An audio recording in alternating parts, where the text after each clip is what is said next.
Jumper's knee is more of a generic term for what's called patella tendonitis, and patella is your formal word for your kneecap. So it's an overuse injury because of the word tendonitis. That's an inflammation injury, and the pain is usually experienced just below the kneecap, at the level just below the kneecap, or as well as the tendon that runs from the kneecap down to the tibia, where it attaches, called your tibial tubercle. So it's just below the knee.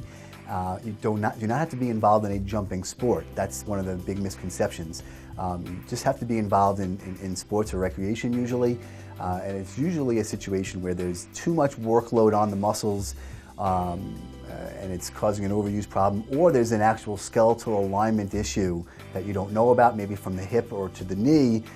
So you're doing a normal amount of work, but it's in a poor efficiency, because the hip is out of alignment or the knee is out of alignment. But one way or the other, you're going to get this pain just below the knee.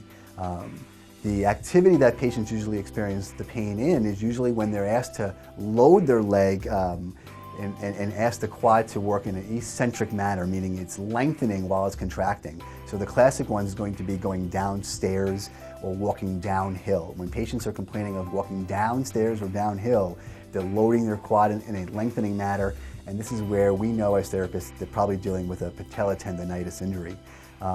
Once you've been diagnosed with it or have the problem, if it's very sharp and painful, you're going to want to rest, of course, and maybe use some ice or anti-inflammatories, followed by a series of strengthening exercises for your quads and hamstrings, and some stretching techniques as well. It's a very treatable thing. We see it all the time in the clinic. It tends to be in the younger population in general. They do very well with a month or two of therapy, and even in the gym setting you can get by. Just making sure you understand the first few days and weeks are very important to take care of the pain and range of motion first before doing things too hard at the gym. So patella tendonitis, jumper's knee, synonymous with one another, and it's a very common problem.